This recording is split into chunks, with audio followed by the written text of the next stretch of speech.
Chairman, His Excellency Ekmelettin Istanbul of the Muslim Islamic Liberation Front, Dato Abdul Mohagher, the very able Malaysian facilitator of the MILF peace talks, Excellencies of the Diplomatic Corps, members of the Malaysian delegation, members of the MILF and GPH panels, fellow workers in government, honored guests,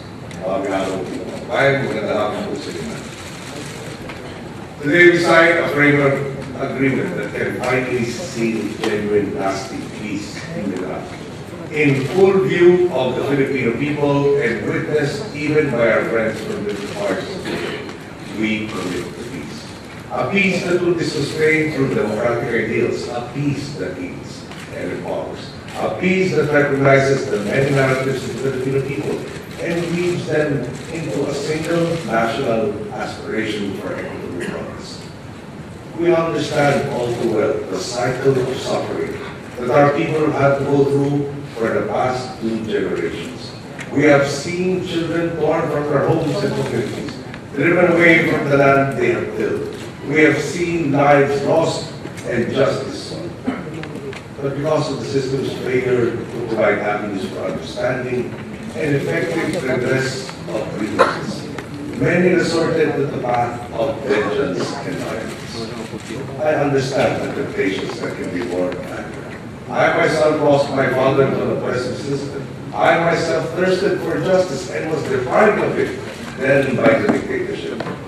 Empathize with our Bangsamoro brothers and sisters, and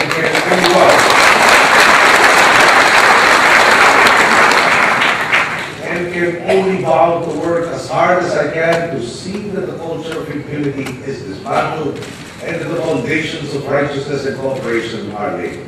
We will give our people what is truly due them, a chance to direct their lives towards advancement in a democratic, peaceful, and safe society.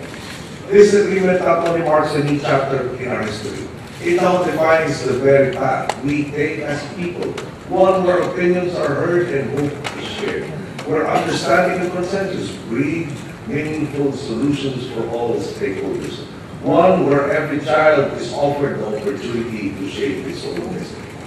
Again, on behalf of the entire Filipino nation, I thank Prime Minister Dato Mohammed Najib bin Abdul Razak and his countrymen whose commitment to our peace process shown as a beacon of peace to the international community.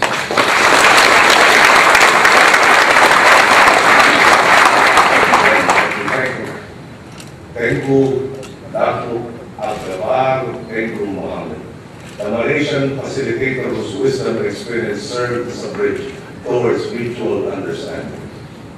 They approached this process devoid of personal grants and acted with honesty, earnestness, and resolve that brought both panels closer and closer to each other until consensus was reached. I reiterate my gratitude to Secretary Quintos and Dean Marvic Leonen, who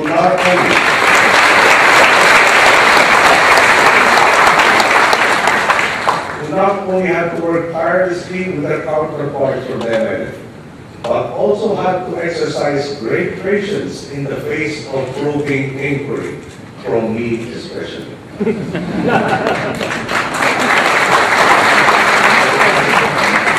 Aside from their work at the negotiating table, Secretary Dean and Dean Marvic produced voluminous memos that thoroughly threshed out all the issues, and which I then had to wade through thoroughly also. I am grateful for the dedication, commitment, and sacrifice of these true exemplars of public service.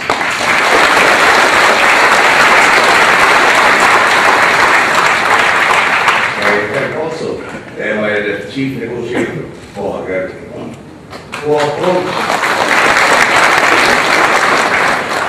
who approached the process cognizant of our shared aspirations for peace.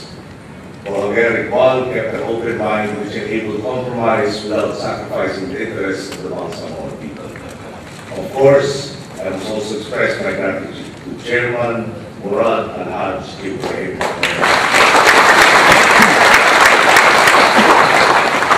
whose very able and genuine leadership provided us with a partner, who even while striving for the aspirations of the Bangsamoro people, remained an astute statesman who realized the progress made in building consensus among the many stakeholders in the region.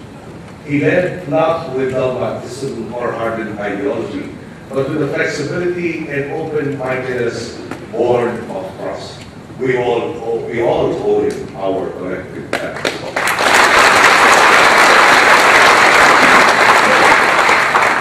I first had the opportunity to interact with Chairman Murad in Japan in August of 2011. Back then, some commentators expressed concern. I was criticized for supposedly demeaning the presidency by meeting in the rebel group. But I approached the meeting with Chairman Murad as a fellow Filipino, not as combatants with opposing views, but as fellow victims of an unresponsive system which has so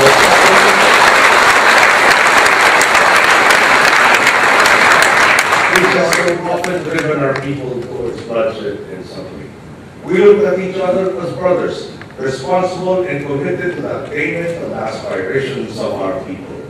This mindset, I am certain, percolated throughout the negotiating process and our respective panels. We now all share in the triumph of this framework agreement. I also thank the governors of the armed provinces for their support of this agreement, and thank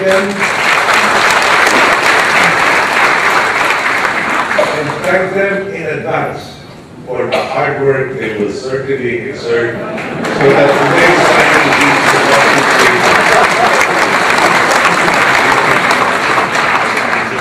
to our Governor Najib and Governors Akbar Basilan, Mamintal Dato Jr., Dato del Sur Toto, Dato Magindanao, Abdul sa Puntaan of Sulu, and sa Dipul sa Ali of Malacañang. Now only a matter of time before your region truly fulfills its promise. May I also acknowledge the presence today of the following other governors of areas beyond the arm, but are adjacent to it. Starting with Governor Abdul, Mendoza, Governor Luis, Governor Plaza, Governor Pedro Rosario, Governor Benigno. Their presence today tells me that they will help our armed governors work even harder.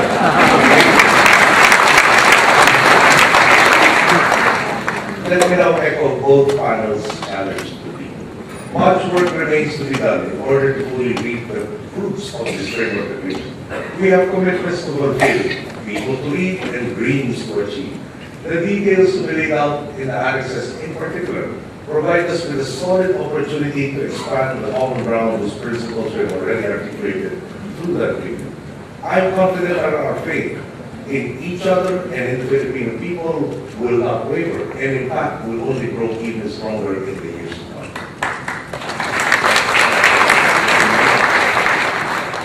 As the saying goes, the devil is in the details. We are now at the beginning of a comprehensive agreement that will knock out detailed steps, detailed commitments, and detailed programs that will lead to the fulfillment of our long-term goals. We are committed to enabling our partners to transform themselves to a genuine political party that can help facilitate the region's transition towards a truly peaceful and progressive place. This year, the government has committed 8.59 billion pesos for the Transition Investment Support Plan, on top of the 12.93 billion pesos already allocated through our budget. We are committed to giving the region its rightful share, not just now, but each and every time. Confident that it will redound to the benefit of all citizens, and will not just line the pockets of a very select few. And to all the partners who have long sought this peace, and have committed to its fruition in the coming years, our friends from the international community, the academe, and civil society. Thank you from the bottom of our hearts. The Filipino people share this victory with you. Ask the entire nation and the entire world to join me in imagining a Mindanao finding free from strife, where people achieve their fullest potential. A child in Narmitan will offer the same education as a child in Quezon City. The sick of Patikul will gain access to the same health care as those in Pasig. Tourists visiting Boracay will also have suluk in their itineraries.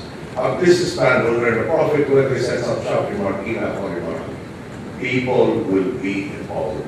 They will gain knowledge and marketable skills that will thrust the economy forward. From constant displacement, there will be now a stable employment. Children who had to witness immeasurable suffering will now get to witness a harvest. Sons and daughters who had to sweep bullet casings from their yards will now get to pick fruit. Families once cowered in fear of gunshots will now emerge from their homes to a bright new dawn of equity, justice, and peace. Together, we move forward with a conviction to lift each other, so that in turn, our nation may grow and reach greater heights. We implore God to continue guiding all of us, so that our dreams may turn into concrete, tangible realities. Thank you, and good afternoon.